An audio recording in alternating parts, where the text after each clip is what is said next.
പറയാൻ പോകുന്നത് അരയാൽ വൃക്ഷത്തിൻ്റെ പ്രാധാന്യത്തെക്കുറിച്ചാണ്.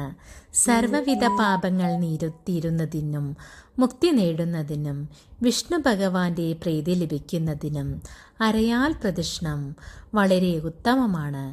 കൂടാതെ വ്യാഴാഴ്ച വ്രതമെടുത്തുകൊണ്ട് എല്ലാവരും അരയാലിനെ പ്രദക്ഷിണം വെച്ചാൽ സമസ്തവിധ പാപങ്ങൾ തീരുന്നതിനും വളരെയധികം ഉത്തമമാണ്.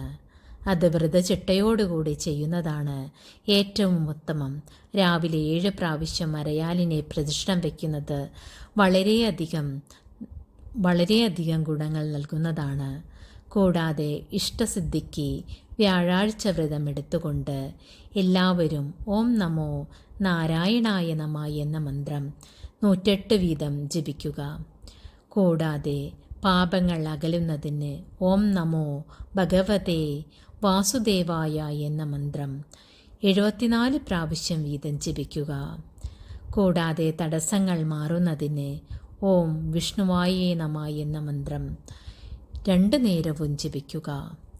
സർവ്വവിധ പാപങ്ങൾ തീരുന്നതിനും സർവ്വവിധ അഭിവൃദ്ധിക്കും അരയാൽ പ്രദക്ഷിണം വളരെയധികം ഉത്തമമാണ്. അതുകൊണ്ട് തന്നെ എല്ലാവരും എല്ലാ ദേവീദേവന്മാരുടെയും ശിവഭഗവാന്റെയും വിഷ്ണു ഭഗവാന്റെയും ബ്രഹ്മദേവന്റെയും സാന്നിധ്യം ഈ വൃക്ഷത്തിൽ ഉണ്ടെന്ന് വിശ്വസിക്കപ്പെടുന്നു. അതുകൊണ്ട് തന്നെ ഈ വൃക്ഷത്തെ വലം വയ്ക്കുന്നത് വളരെയധികം ഉത്തമമാണ്. അതുകൊണ്ട് തന്നെ എല്ലാവരും ഈ വൃക്ഷത്തെ പ്രദക്ഷിണം വെച്ചുകൊണ്ട് ഭഗവാന്റെ അനുഗ്രഹത്തിനായി പ്രാർത്ഥിക്കുക.